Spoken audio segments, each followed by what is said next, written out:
Bago ka bumili ng kahit anong crypto, sagutin mo muna yung tanong na to. Para saan ba talaga yung crypto investment na gagawin mo? Marami nag-i-invest sa mundo ng crypto pero ang kadalasan wala silang plano. Ang resulta, nalulugi, nasasaktan ng bulsa, and especially nagugulat once na bumabagsak yung cryptocurrency investment na ginawa nila. Sa video na to, matututunan mo, number 1, paano yung tamang pag-research sa isang crypto para hindi ka maloko.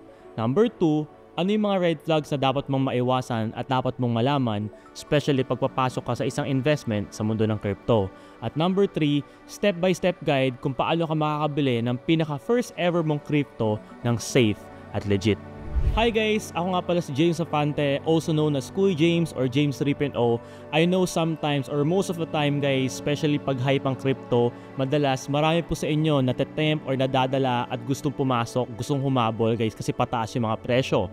Pero lagi yung tatandaan, ang tunay na kita sa crypto, hindi po yan dahil sa swerte. Nasa tamang kaalaman at tamang diskarte.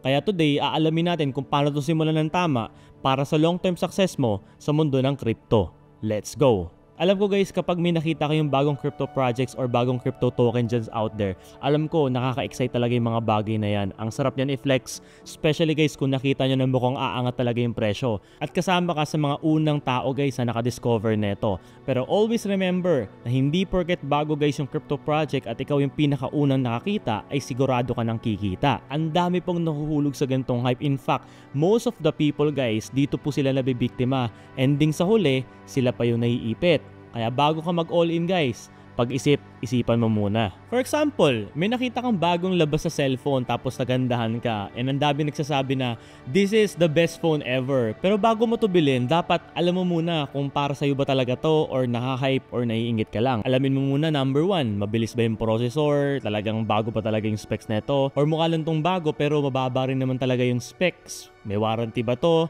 Meron ba tong after sale support? Baka pag nasira to, wala kang matatakbuhan. Sino yung gumawa neto? Kilalang brand ba ito or bagong brand lang? In fact guys, ganito rin po nag-work sa mundo ng crypto. Bago ka bumili ng isang crypto token or bago ka mag-invest sa isang crypto project, dapat alamin mo muna kung legit yung crypto project na yon. Ang tanong, paano mo malalaman kung legit sila? Number 1 guys, dapat meron silang tinatawag na website or white paper. Ito yung parang official specs at features guys whenever bibili ka ng cellphone. For the website guys, dapat i-make sure mo na official website yung nakikita mo. Pero mag-ingat ka always kasi marami na pong mga fake website out there ngayon. Dapat also makita mo na professional yung website or man lang disento yung pagkakagawa na ito. For white paper naman guys, dapat i-make sure mo na nakikita mo dun sa white paper na yon yung mga technicalities, yung mga functions, yung mga roadmap nila o yung tinatawag nating long-term growth. Kasi kung wala silang ganun guys, malamang sa malamang baka puro drawing lang yan. But actually guys, meron pong exception yan, particularly guys sa mga meme coins. Usually mga meme coins na lumalabas right now, wala na po silang mga tinatawag nating white paper. But meron po silang tinatawag na about us or about me or about the project whenever magvi-visit kayo sa mga website nila. Kaya guys, napakahalaga po talaga ng tinatawag nating DOR sa mundo ng crypto, which stands for Do Your Own Research. Next we have is actually yung mga team and developers nila. So sa mga cellphone, ito naman yung parang manufacturer ng cellphone na bibilin mo kung sakali. Meron bang mga totoong tao sa likod nito? Kilala ba yung mga founder na gumawa ng project na to? Or anonymous sila or undox? Pag sinabing undox, ibig sabihin po nito, hindi po nagpapakilala o hindi po alam ng tao kung sino yung gumawa ng project na to. Yung undox po is yung word na ginagamit guys mostly sa mundo ng crypto when hindi po kilala or hindi nagpapakilala yung project owner na to. Yung mga kilalang developers actually guys sa mundo nito is yung mostly trusted, especially pag meron na silang mga successful projects na nagawa before. Next is yung tinatawag nilang use case and utility. Ano ba yung silbi ng crypto na to? May tunay ba siyang use case? May gamit ba siya? May utility ba siya? May mga extra features ba talaga siya na magagamit sa mundo ng crypto? Or puro marketing lang siya para mas mukha siyang mas maganda and mas hype out there? Kung walang use case at puro hype lang guys yung project na mga nakikita mo o mga pinag-aaralan mo, malamang sa malamang most likely scam or walang future yung project na yan. Next is community and social media. Kung sa cellphone na bibilin mo, ito naman yung customer reviews at customer feedback. So check mo guys kung active ba yung X or Twitter nila. Sa mundo po ng Web3 at sa mundo po ng crypto, ito po yung primary na social media na ginagamit. Also, maganda rin i-check mo yung Telegram at Discord nila kung meron ba talaga silang community. Ang legit na projects, always remember, meron yung tunay na community. So pag pumasok ko doon sa mga Discord at Telegram, double check mo rin. Baka naman bots lang yung mga laman nito. Baka fake yung mga members members count, makita mo na ang daming members nito, para mapapansin mo wala talaga nag-chat. So most likely fake yung mga ganon. So always beware, always double check guys yung Twitter, yung X, yung Discord, and even yung Telegram nila. Nowadays, 2025, alam ko guys na napaka-complex at ang dami na pong nangyayari sa mundo ng crypto. And yung main reason guys ng 4 pointers na minention ko sa inyo is for you to get to understand and get more information at para mas maintindihan mo kung para saan ba talaga yung project na ito. And kung sakali guys magustuhan mo, maging interesado ka at maniwala ka guys dun sa pinapromise or gustong gawin ng crypto project na yon, then that will be the time na you can consider investing sa crypto project na yon. But always remember guys, sa mundo ng crypto, especially guys pag mga bagong crypto projects out there na ini-invest na ninyo, anything can always go to zero. Kaya always manage your risk. So red flag tip guys, bibigyan ko kayo ng isang napaka-importanteng red flag sa mundo ng crypto, which is marami po itong nabibiktima. Always remember, sa mundo ng crypto, pag meron kang nakitang project na nagga-guarantee or sinasabi nilang sure yung profit dito, pag nag-invest ka dito sure yung profit dito, then most likely guys, magduda ka na scam po yung mga ganyan. Also guys, pag may nag-message sa'yo through Telegram or Facebook or Instagram na nag-aalok ng crypto investment na guaranteed daw na sila na daw yung magtatrabaho para sa'yo, or yung mga iba nag-aalok pa ng tinatawag na pasabay trade, guys, always remember, sa mundo ng crypto, kaya po ito ginawang decentralized is para po magkaroon ka ng full control mo sa pera mo. So always remember na sa mundo ng crypto, you will never ever let other people handle your investment for you. You will never ever let other people trade your money for you. Sa mundo po ng crypto, it is always best, ang golden rule, ikaw ang mag-trade at ikaw ang mag-manage ng pera mo.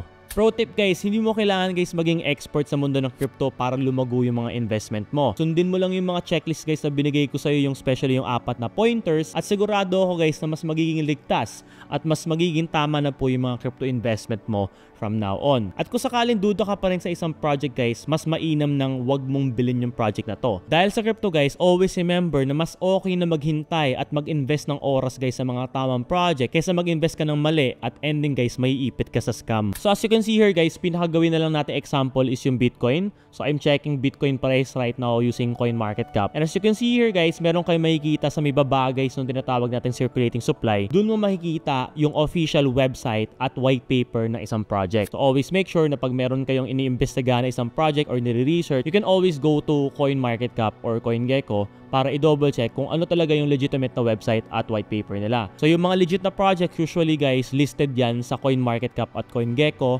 and other crypto projects out there guys, usually hindi sila nalilist dito dahil one of the main reason dahil hindi sila legit. Dahil before ka malist sa mga tinatawag nating CoinMarketCap or CoinGecko, dumadaan muna yun sa tinatawag nating screening. So, for example, si Bitcoin, again, as you can see here, nandiyan yung website, nandiyan yung white paper nila. And ang kinagandahan nito, as you can see, dun sa upper right, makikita mo yung tinatawag nating community sentiment. So as you can see here guys, makikita mo yung bullishness. Pag sinabing bullishness, ibig sabihin, ito yung mga tao na naniniwala guys sa project or sa Bitcoin. As you can see here guys, 79 or 80% guys yung bullish na mga tao, which is actually 20% naman yung mga bearish. This is actually a good indicator for you kung maniniwala ka ba or mag-i-invest ka sa project na to. Next naman is website ng bitcoin.com. So as you can see here guys, yung bitcoin.com, very formal, very straightforward. Sinasabi niya dito na Bitcoin is an innovative payment network and a new kind of money. Usually yung mga scam project guys sa mundo ng crypto, hindi yan nag-i-invest ng time guys para pagandahin yung website. So, one key na po yung design ng website guys kung nagandahan ka at napansin mo na nag-invest talaga ng time yung mga founders o yung gumawa nito. And mapapansin mo as you scroll down actually, meron pa silang tinatawag na introduction, video introduction ng what is Bitcoin. So, imagine mo na lang yung effort na pinut guys ng mga creator na to para guys ipakita kung ano ba talaga yung project nila. And just below the side guys, makikita natin guys yung mga tanong natin kanina, yung mga 4 pointers natin. Sino yung individuals behind it? Makikita nyo dyan, meron dyan pindutan, sino yung mga developers neto, how it works, and of course guys, yung tinatawag nating white paper. So ganito naman yung itsura guys ng white paper. On the first page pa lang, makikita mo na ini-explain niya ano ba talaga yung goal ng BTC,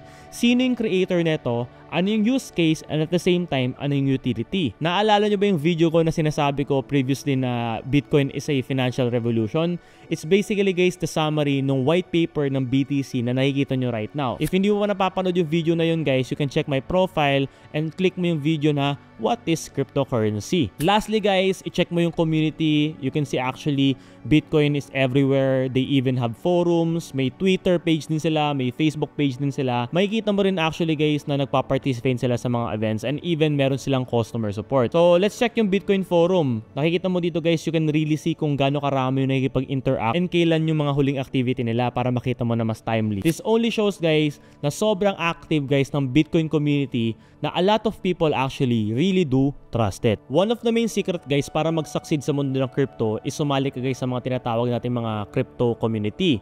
Sa loob ng isang crypto community, pwede ka magtanong, pwede ka magpatulong, or even guys magkaroon ka ng kasama sa crypto journey mo. You can actually join James 3.0 community in case guys na kailangan mo ng community. It's completely free. We have 24/7 guys moderators and isang buong Filipino community guys na handang tumulong sa mga beginners katulad mo. So in conclusion guys, ang Bitcoin ay meron siyang malinaw na purpose, meron siyang active na community at ang kinagandahan, transparent ito. Kaya mapapansin mo guys, hanggang ngayon Bitcoin pa rin yung pinakamatatag at pinakamalaking crypto sa buong mundo. Pero hindi pa tayo tapos. Meron pang mga mahalagang factor na dapat mong malaman bago ka mag-invest. Let's move on sa step 2. Step 2, tignan mo yung market performance at historical data guys ng crypto project na to.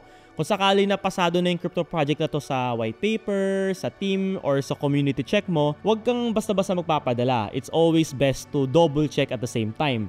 Kailangan mong tignan kung paano ito gumagalaw sa market over time. So, check natin yung price history, may stability ba ito or puro hype lang. So, imagine mo lang, let's say for example, kung nagnegosyo ka, what if nagnegosyo ka tapos nagbenta ka ng isang product or nakapagbenta ka ng isang product na wala naman talagang demand or wala naman talagang may gusto. Sa tingin mo, tatagal ba yung negosyo na yun? Malamang sa malamang, hindi. Ganito rin actually guys sa mundo ng crypto. Mas okay na pag-aralan mo at i-check mo guys kung matibay ba talaga isang project bago ka mag-invest. I-check mo kung meron ba talaga silang demand, timely ba sila, at maganda yung composition guys ng team nila. Paano mo ito i-check guys? Pwede kang pumunta sa tinatawag nating CoinMarketCap or CoinGecko and then pwede mong i-search yung token na gusto mong i-search. Let's say for example again Bitcoin. Tignan mo yung tinatawag na all-time chart and dito makikita mo guys na paakyat ba yung value niya over time. Dito mo rin actually guys ma-judge kung magandang presyo din ba actually yung binibili mo or masyado siyang mataas. So ang kinagandahan guys kay Bitcoin guys, kahit volatile siya, makikita mo over the years guys pataas ng pataas at consistent yung growth niya. Ito ay isang pinakamalaking example ng isang magandang crypto project. Makikita mo rin guys na red flag ng isang crypto project guys kapag biglang tumataas or bumababa yung value niya in a very short period of time. As you can see here guys, meron akong example. Itong nakikita yung lahat nangyari lang po to sa isang oras. Tumaas yung presyo niya and then at a point of time biglang bumagsak siya ng isang diretsuhan. This is one of the biggest example of a scam or a rug pull crypto project. Next naman na dapat mong tignan ay tinatawag nating trading volume. Yung trading volume, ito yung indicator guys para makita mo talaga kung meron bang totoong bumibili o meron bang interesado sa project na to or baka puro fake activity lang. So imagine mo parang pila to sa isang bagong restaurant. Kung madaming kumakain at bumabalik dun sa restaurant na yun, ibig sabihin masarap or maganda yung mga pagkain nila. Pero kung may pila lang dahil sa promo, tapos biglang nawala agad, baka hype lang. So paano natin i-check guys? So simple lang, pumunta ka ulit sa CoinMarketCap or sa CoinGecko. For this time naman guys, i-check natin yung Ethereum. Hanapin mo lang yung trading volume guys, katabihan usually ng market cap. As you can see here guys, makikita mo na maganda yung trading volume ng Ethereum. Laging mataas yung trading volume guys ng Ethereum, ibig sabihin maraming gumagamit, maganda yung project nila, and at the same time, maraming naniniwala sa project na to. Bago ka mag-invest sa isang crypto project, huwag ka lang mag-base or titingin sa presyo ngayon. Tignan mo rin guys yung price niya in the history. May long-term growth ba siya? Continuously ba siya pataas? At aralin mo rin yung trading volume kung talagang may bumibili or puro hype lang. Step 3 na tayo guys. Dito naman pag-uusapan natin yung tokenomics at supply dynamics. Paano natin malalaman guys kung may future ay isang crypto? Kapag nag-research ka ng isang crypto project, again, uulitin ko, hindi lang presyo at chart ang dapat mong tignan. Dapat mo ring aralin yung tokenomics niya para malaman mo kung paano ba nag-work yung ekonomiya niya behind the scenes. So imagine mo na to, for example, meron pong isang bagong negosyo. Kahit napakaganda ng marketing niya, ang lupit ng marketing na ginagawa nila, kundi maayos yung financial system nila behind the scenes and at the same time yung supply ng mga produkto nila, ending guys, magsasara at malulugi din tong company na to. So ano yung tokenomics? Ang tokenomics ay basically pinaghalong token at economics. Ito po yung term na ginagamit natin sa mundo ng Web3 at crypto. Ito ang paraan guys kung paano gumagana, paano na-dictate at paano na-predict ang isang presyo guys ng cryptocurrency. Dito na guys mo pasok yung mga total supply. For example, total supply is basically ilang tokens or coins yung pwedeng i-mine or yung nagsisirculate right now sa market. For instance, let's say for Bitcoin right now guys, ang total supply niya, as you can see here, is 19.8 million Bitcoin. Ibig sabihin, yan lang po yung total Bitcoin na umiikot right now sa market. Circulating supply naman guys is basically ilang tokens yung umiikot right now sa market. So minsan guys, yung total supply and circulating supply is different guys because may mga supply na hindi pa na-unlock, may mga supply na nakatago pa. Therefore, yung supply na circulating supply, yun lang po yung umiikot right now sa market. Next is inflation and deflation mechanics. Now, I know sa mga previous video ko, sinasabi ko sa inyo na crypto is deflationary. But guys, right now, since medyo lumalalim na tayo, pwede na kitang i-inform na meron din pong mga crypto na actually inflationary. Ito yung mga crypto guys na dumadami yung supply nila over time. Ang pinaka-best example ka nito guys is SLP. So SLP guys, the reason bakit bumagsak yung value niya over time, kasi everyday guys na naglalaro yung mga scholars o yung mga players ng Axie dati, yung mga SLP na kinikita nila is dumadagdag po ito sa sinatawag nating circulating supply. So therefore, dahil dumadaming supply neto, nagiging inflationary po siya. Next is allocation investing. So pwede mong ma-check to guys gamit yung mga website ng mga projects. Talagang pinapakita nila ito through mga white papers also nila. Makikita mo dito kung sino yung may hawak guys ng pinakamalaking supply. So makikita mo dito kung yung project ba yung may hawak na malaking supply o yung community ba o yung market ba. So case to case scenario to guys kung paano yung beneficial. So for example, if play to earn yung project guys and makita mo na yung community is mostly yung may hawak guys ng for example SLP, medyo pwede kang matakot doon kasi pwede yung mag-cause ng mas malaking sell-off. So usually sa mga play to earn projects, sa mga inflationary token, mas okay na mas hawak guys ng project owners or company or project itself yung most of the supply para mas makontrol nila yung economy. Sa mundo naman ng mga traditional projects guys, mas okay naman na hawak siya ng mga traders or retailers para hindi po madump o hindi ka mabentahan ng mga project owners in case na mag-take profit sila. So isipin mo to no, kapag ang supply ng isang bagay ay sobrang dami guys, basically bumababa yung value nito. Pinaka-best example guys, mapapansin nyo yung tinatawag nating Nike Dunks. Dati yung supply niya napaka-onti, napaka-rare at ang dami may gusto niyan. Ang taas ng presyo niyan dati. But right now guys, mapapansin mo kahit saang Nike store ka pumunta, makakabili ka na.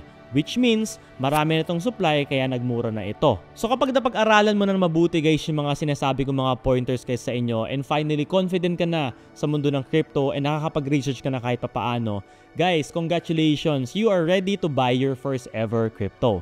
Pero ang tanong ng karamihan, how, Kuya James? So step 1 guys, you always need to choose. Kailangan mong pumili ng tinatawag nating crypto exchange. So sa crypto guys, meron pong dalawang klase ng platforms pag bibili ka or magtatago ka ng crypto mo. Meron po tayong tinatawag na central exchanges. Ito po yung tinatawag nating CEX or CEX. Ito ay parang bangko guys sa mundo ng crypto. May security ito at ang kinanggandahan guys for beginners, napakadali nitong gamitin. Number 2, meron tayong tinatawag na decentralized exchanges. Ito naman yung tinatawag nating DEX or DEX. Ang kinagandahan dito, walang nagre-regulate dito, walang middleman dito. Peer-to-peer trading to, direct sa market ka talaga nagde-trade. Pero ang problema, medyo mas complicated siya gamitin. So hindi ko actually to i-recommend sa mga beginners. So kung sakaling beginners ka, mas okay na mag-central exchange ka muna. So for beginners, mas okay na magsimula ka ulit sa central exchange kasi mas user-friendly at ang kinagandahan kung sakaling magka-problema ka or magkamali ka, meron po ditong customer support na pwede mo makontak unlike sa DEX. But if you really want to explore DEX o interesado ka, yun talaga gusto mong gawin, may mga video ako guys na upload in the future kasi medyo malalim yung tutorial guys kung paano gamitin yung DEX. So subscribe ka na and abangan mo yun. So way back 2016 guys, when I was starting in crypto, ang application na ginamit ko locally sa Pilipinas, ang pinaka-nadalian ako personally is CoinsPH. Now a disclaimer guys, baka isipin nyo is pinopromote ko si CoinsPH. I'm not in any way promoting them or like have a marketing campaign with them. So I'm just stating the fact na CoinsPH talaga is yung best for beginners because that's what happened to me. So CoinsPH for me, again, is best for Filipino users kasi pwede kang bumili ng crypto guys gamit yung GCash mo, yung Maya mo, or even yung any form of bank transfer. Even actually 7-Eleven and Cebuana Libre here guys, pwede mo magamit guys para makabili ng crypto using CoinsPH. One of the biggest challenges or struggles guys ng mga taong gusto mag-crypto for the first time is paano nila bibilin yung pinakaunang crypto nila? Paano nila i-convert yung pera nila mismo like in their GCash or like yung literal na cash talaga nila mismo na willing sila bumili ng crypto. Like for example, you have 1,000 1,000 pesos, you have 5,000 pesos, or even 100 pesos, paano mo bibili ng crypto na yan? Si CoinsPH guys, for me, I think it's safe kasi it's being regulated by the government itself. So regulated yan ng Bangko Sentral ng Pilipinas. Meron din po siyang insurances and meron po siyang security. So sa mga beginners or first timers na medyo hindi pa masyadong techie, perfect na perfect to para maprotektahan din po yung mga crypto investment ninyo. By the way guys, gusto ko i-remind, especially yung mga beginners guys, yung mga first timer, na never ever kayo bibili sa mga nagbebenta ng crypto online like yung mga nakikita nyo mga Facebook posts o nagme-message sa inyo.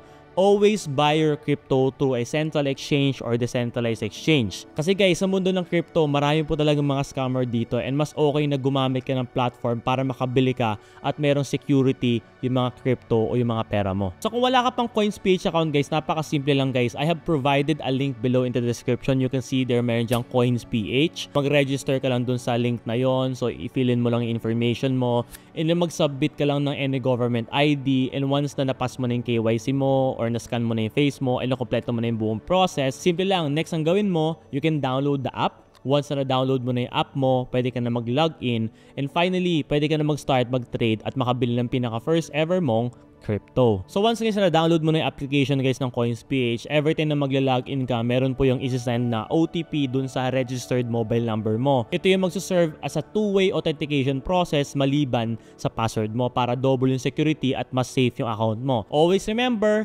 never ever give your OTP to anyone and never ever give your password to anyone. Sa mundo ng crypto, always remember na wala pong magtatanong o wala po dapat makaalam ng crypto credentials mo. So baka sakaling may mga tao nagtatanong, bakit kailangan ng KYC? Bakit kailangan ko magsabit ng ID? Number one, ito ay isang way para maprotektahan ka laban sa fraud or money laundering. So para meron kang identity and matag nila kung sino to at legitimate yung account mo.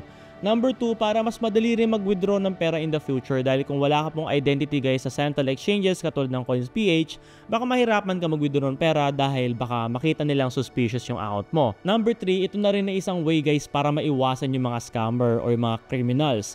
Dahil the moment na merong maimbestigahan na tao, identity, the moment na meron po silang central exchange account, automatically po ma-freeze yung mga central exchange accounts nila. And paalala ko lang po sa inyo, okay? Don't ever use fake IDs or fake identities guys, kasi guys may pera pong laman yung account na yan and baka po ma-freeze or ma-block lang po yung mga account ninyo. So once na download mo na at meron ka ng CoinsPH account at nakalogin ka na, ang next na tanong, paano ka makakabili ng pinaka first ever crypto mo? So ang pinakauna munang kailangan is mag-cash in ka ng amount. So when it comes sa amount naman guys, it depends on you. So as you can see here guys, step 1 from the home page, you click the deposit button and select cash in. Step 2 guys, you select your preferred cash in method. So marami naman mga option dyan. So may GCash, may mga bank transfer and whatnot. Step 3 guys, you enter the amount. So ilagay mo yung amount na gusto mo. It depends naman sa'yo. So from GCash, you set mo yung amount. From bank transfer, set mo yung amount. So step 4 guys naman, you can complete your payment guys and sundin mo na lang yung mga on-screen instruction guys. Depende kung saan nanggagaling yung pera mo. Kung sa GCash ba yan or sa online banking transfer ba yan. So once na may laman na po yung CoinsPH account mo, yes guys, congratulations! Ready ka na bumili ng pinaka first ever mong crypto. But before anything else, okay, wait lang. Okay, kung nag-cash in ka man ng 100 pesos, 1,000 pesos, or 10,000 pesos, guys, okay, pag bibili ka ng first ever crypto mo, wag po isang bagsakan, okay? You can use muna yung maliliit, like kung 10,000 man yan, 500 pesos muna. Actually guys, dito marami nagkakamali guys ng mga beginners. So always remember guys na don't go all in and invest only what you can afford to lose. So as you can see here, paano kayo bibili ng crypto nyo? Number 1, you can access yung home tab and then meron kayo makikita doon na buy and sell button. So ito yung tinatawag nating spot trade. So ito muna yung simplified version. So meron tayong mga videos upcoming in the future para mas ituro ko sa inyo yung mga advanced techniques o yung mga professional tools para bumili ng crypto. But right now, stick muna tayo sa tutorial na to guys para sa mga beginners. So number 2, once na click mo yung buy and sell, you can select your transaction type. Pwede ka mamili guys kung bibili ka ba o magbebenta ka ba or magko-convert ka. But usually guys, you will buy. So yung peso mo, ilalagay mo lang yung amount dyan. Number 3, input amount. Enter the amount you'd like to buy from your peso balance and then click mo kung anong crypto, pili ka lang kung anong crypto yung bibilin mo. So pinaka-recommend ko, of course, kung first timer ka, bumili ka muna ng Bitcoin kasi Bitcoin is the most safest crypto out there because at the end of the day, it's the number 1 crypto in the whole world. Number 4, check mo yung conversion rate. So yung conversion rate na yun guys, dyan mo makikita, let's say kung 1,000 pesos yung ipapalit mo, ilang Bitcoin yung katumbas na ito. So once na okay ka na dun sa conversion rate na yun, actually guys, automated naman yan and hindi mo naman kailangan pagdudahan tandaan yan. And once na-click mo na yung confirmation or yung confirm transaction, congratulations guys! You finally own your very first crypto. And mapapansin mo no, parang ang dali lang pala. Kung meron kang mga bagay guys na dapat tandaan guys, I got you. Number 1 guys, always remember na mas okay ang mabagal pero sigurado kaysa sa mabilis pero ending masusunog yung pera mo. Number 2, wag kang sasabay sa hype, okay? Do not ever FOMO in. Yung FOMO yung tinatawag nating fear of missing out, yung parang mafe-feel mo na naghahabol ka. Wag kang magpapadala sa ganong hype. Always do your own research bago pumasok sa isang cryptocurrency investment. Number 3, pinaka-importante, always invest what you can afford to lose. Okay? Never ever invest your savings. Huwag ka mag-GG loan, huwag ka magpopon, huwag ka magsasangla, huwag ka mangungutang, okay? Huwag nyo pong gagawin yun, okay? Crypto is an opportunity for you to be better, okay? Not for you to be much worse. So mag-invest ka lang ng pera na kaya mo. Pag hindi mo po kaya, simple lang po, huwag ka pong mag-invest. So imagine mo to guys, meron kang negosyo. Pag may negosyo ka, di ba, very careful ka sa mga expenses mo. Hindi ka basta-basta bibili ng mga produkto or maglalabas ng mga pera kapag hindi mo naintindihan kung saan mo talaga gagamitin yung item or investment na yon. Ganon din po sa mundo ng crypto. Mas okay na yung safe, mas okay na yung alam mo, at mas okay na yung dahan-dahan, pero may direction. Ngayon alam mo na guys yung mga first steps guys sa mundo ng crypto and kung paano makabili ng pinaka first ever mong crypto. And guys, gusto ko lang kayo i-remind na sa mundo na to guys, mas okay guys na hindi ka mag-isa. Mas okay na meron kang kasama at mas okay na meron kang community. So guys, kung wala ka pang community, you can join our community guys. Link in the description sa baba. Sa crypto, always remember na mas madali pong matuto pag may kasama ka. 2 minds is better than 1, ika nga. Merong mga experts and mga experienced traders guys sa loob guys ng crypto community natin guys. And even meron pong 24/7 guys na mga moderator na handa po tumulong at i-welcome ka sa mundo na to. So again, join our community. Link in the description below. At the end of the day guys, ang mission ko po, gusto ko mas maraming tao, gusto ko mas maraming Pilipino ang makaintindi at the same time makinabang guys sa mundo ng crypto. Lalong-lalo na po talaga yung mga beginners na gusto talaga matuto at gusto magpursige sa mundo na to. Again guys, I'm James Afante, also known as Kuya James or James 3.0. Don't forget to like, subscribe, and comment guys dyan sa baba kung may mga questions kayo. And don't forget again to join our community. Pwede kayo magtanong dun guys, 24/7 guys, anytime you want. And always remember, sa mundo po ng crypto, hindi ka nag-iisa. Meron pong community na handang gabayan ka. See you on the next video. Bye!